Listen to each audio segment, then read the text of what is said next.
ang kanyang mga ginagawa. Oh, DFA and Tariela, ba't naging senador? Ang layo naman ng statement mo. Napaka-fake news mo talaga. Kung nakita niyo yung statement ng DFA. Yeah. No? Kaya hindi yan totoo. Itong media naman, ano, hindi rin kayo nag-research? Kaya, hindi rin kayo nag-research? Ang linaw na sinabi ni Marcoleta, kung nakipag-coordinate ba si Tariela sa DFA? Kayo. Ito na nga mga kabalita. Ano na ang masasabi nyo patungkol sa balitang ito?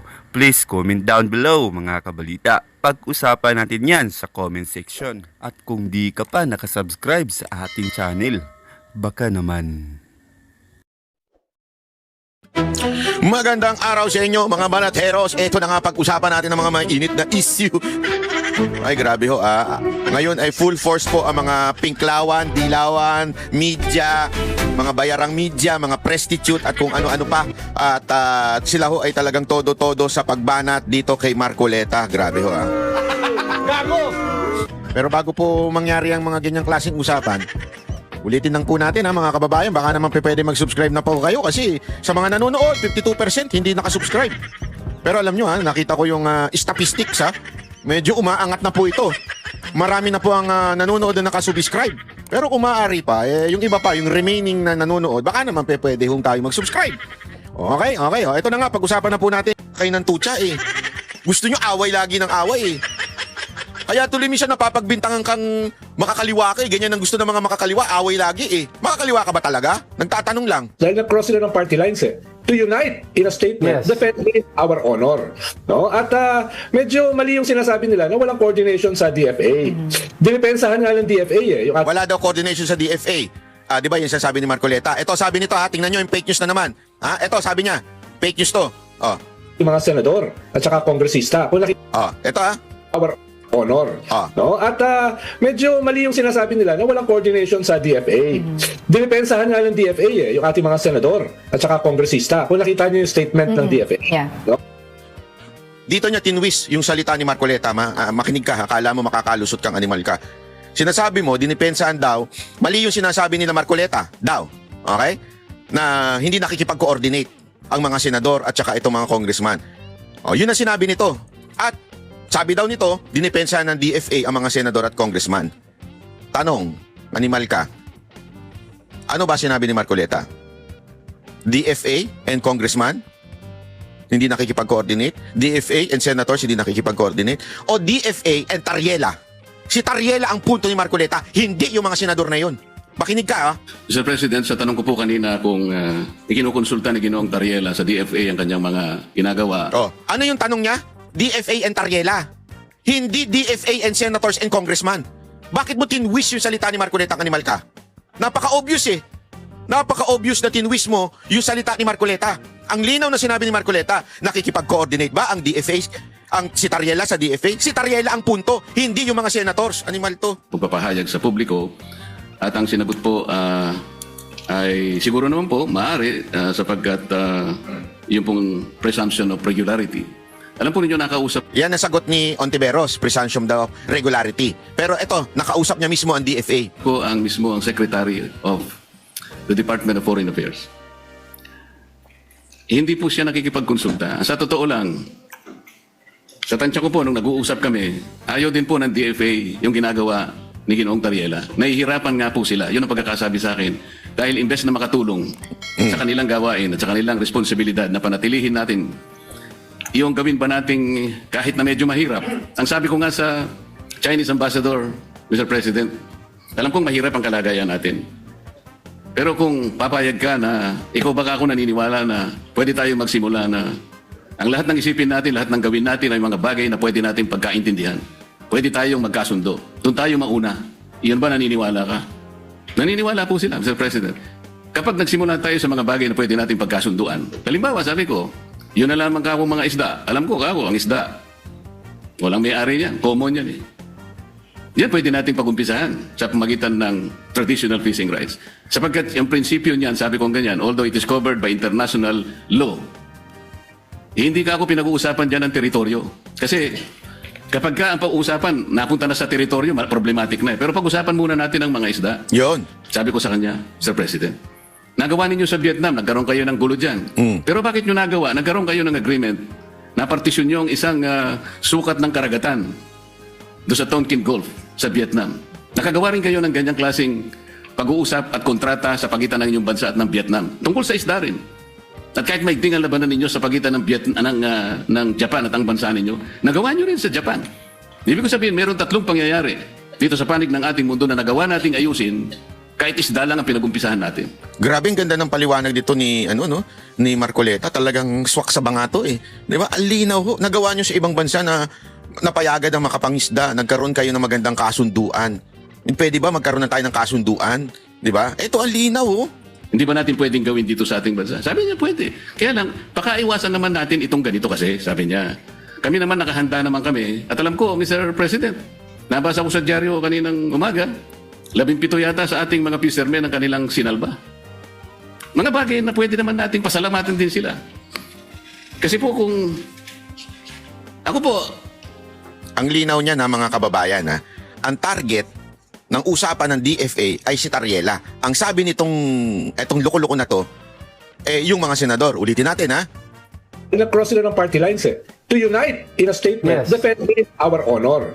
No? At medyo mali yung sinasabi nila na walang coordination sa DFA. Mali daw yung sinasabi nila. So, sinasabi nito, merong sinabi sila na coordination between... Dinipensahan nga ng DFA yung ating mga senador at saka kongresista. Paano napunta sa senador? Animal ka. Makinig ka. Ang linaw na sinabi dito ni... Mr. President, sa tanong ko po kanina kung ikinukonsulta ni Ginoong Tariela sa DFA ang kanyang mga ginagawa. DFA and Tariela, ba't naging senador? Ang layo naman ng statement mo. Napaka-fake news mo talaga. Kung nakita niyo yung statement ng DFA. Yeah. No? Kaya hindi yan totoo. Itong media naman, di rin kayo nag-research? Hindi rin kayo nag-research? Ang linaw na sinabi ni Marcoleta, kung nakipag-coordinate ba si Tariela sa DFA, kayo. Ayun lang, yung botohan sa Kongreso, isa reflection ng botohan between majority and minority at dun sa mga supporters ng mga Duterte. Well, that same resolution called on the Department of Foreign Affairs to take necessary diplomatic measures. At this point in time, Sec, what diplomatic measures are we looking at na po pwede pa natin gawin? Well, ang sabi kasi nung Chinese Embassy ay hindi naman daw tayo nagreklamo sa kanila. Kaya pinaalala natin, meron tayong more than 200 diplomatic protests sa Chinese Embassy. Ikalawa ay yung isang proposal ay pwede bang isuspend muna ng DFA yung 14-day visa free entry ng mga Chinese sa ating bansa na ginawa nila last week. Parang mali yung timing Winawater cannon yung ating mga isda, tapos parang ririgaluhan mo yung China ng visa-free entry sa ating bansa. Alam mo, Brad, alam mo kung bakit ganyan? Alam mo kung bakit ganyan? Yan ang hirap sa inyo kasi minsan pakialamero kayo pagdating sa foreign policy. Ito hindi ko kinakampihan ng policy ng gobyerno o kinakampihan si Marcos Ako din napaisip ako diyan. Sa matter of fact, ayoko Honestly ayoko na magkaroon sila ng visa free dito. Honestly, ayoko sila dito. Sa totoo lang. Kaya lang minsan may diskarte na kailangan mo ipagkatiwala sa DFA. Bakit nagkaganon? May bargain kaya silang ginagawa para sa China? May hinihingi rin po ba sila? Maybe there is a reason why they are doing this. Again, I'm not in favor of this. I'm not in favor of the government's decision. Sabi ko, kapalpakan yan sa turismo. Kaya nyo ginagawa yan kasi palpak kayo sa turismo sa Pilipinas. Ayusin nyo muna ang Pilipinas. Ayusin nyo muna ang safety, peace and safety nitong mga foreigners na to. Tsaka kayo magganyan-ganyan. Ako, yun ang talaga ako. Sa totoo lang, against ako dyan sa free visa na yan ng China. Kahit anong gawin nyo dyan, yung kapalpakan ninyong maayos ang bansa natin pagdating sa krimen ay hindi nyo magawa. Wala mangyayari. But again, sabi ko nga, baka naman merong itong dahilan kaya nila ginawa ito. Baka may pang-bargain sila para sa usapan ng China and Philippines dyan sa West Philippine Sea. That I do not know. That's why, sabi ko nga, I'm giving a little benefit of the doubt dito sa DFA, sa tira nilang ganito. Baka meron silang kasunduan. Yan ang problema kasi sa mga pakialamero. Yung masyadong war freak, huwag kasi kayo makialam masyado sa pagdating sa sa issue ng foreign policy ng gobyerno. Kasi hindi nyo nakikita ang lahat. Hindi nyo nakikita ang lahat ng picture. Yun lang sa akin. Medyo baka pwedeng isuspend muna, no? Habang pinipigilan natin itong atake sa atin nitong Chinese Embassy. Huwag niyo kalimutan bagong-bago tong Chinese ambassador Ito nga, Yes. oo. talagang wolf diplomacy. Medyo mali lang yung idiom dahil sinabi kasi nila hyenas in sheep's clothing. Medyo mali lang yung idiom, no? Siguro tutulungan Wolf sila ni dapat, Juan Butuera na katulad ko, editor ng Barsitarian, no? Na ayusin yung kanilang idiom. Alam mo, yung sa mga idiom mo, hindi naman siguro, ewan ko dito sa feeling may pasok lang yung editor siya ng Barsitarian, yung mga gayang-gaya niya. Masyado kang sa totoo lang, full of yourself ka tao ka. Sek, for a while daw, maraming sasabi din on the other side of the fence, yung mga pro-China, tignan mo naman, na for that moment in time, naging sheep sila by helping Filipinos in distress, na mabait naman daw sila, pinakain sila at lahat. Yung recent incident sa pero ang question daw dito is ang timing ng paglabas daw ng video on this incident. Parang sinasabi nila, in the midst of all this chaos, bakit biglang may music pa, napaka-edited. Ano masasabi mo sa Sek? Well, una, nagpapasalamat tayo. Pero actually, ginagawa din natin yun sa mga Chinese fishermen na nakikita nating may problema o kaya lumulubog yung barko. Ibig sabihin, mutual naman yun Yeah. Pero doesn't negate yung kanilang invasion sa ating teritoryo at pagtatayo ng artificial islands sa ating territory at saka yung aggression nila sa ating mga frontliners sa West Philippines. Ito yung mga taong hindi nakakatulong sa bayan natin. Honestly, ito yung mga ganitong klaseng tao ang hindi nakakatulong sa bayan natin. Matotoo lang. Kaya tayo nagkakaloko-loko dahil sa sa ganitong klaseng mga tao. Alam mo yung may sigalot na. Again, hindi ko sinasabing huwag tayong lumaban. Pero lumaban tayo ng tama. Lumaban tayo ng may resulta.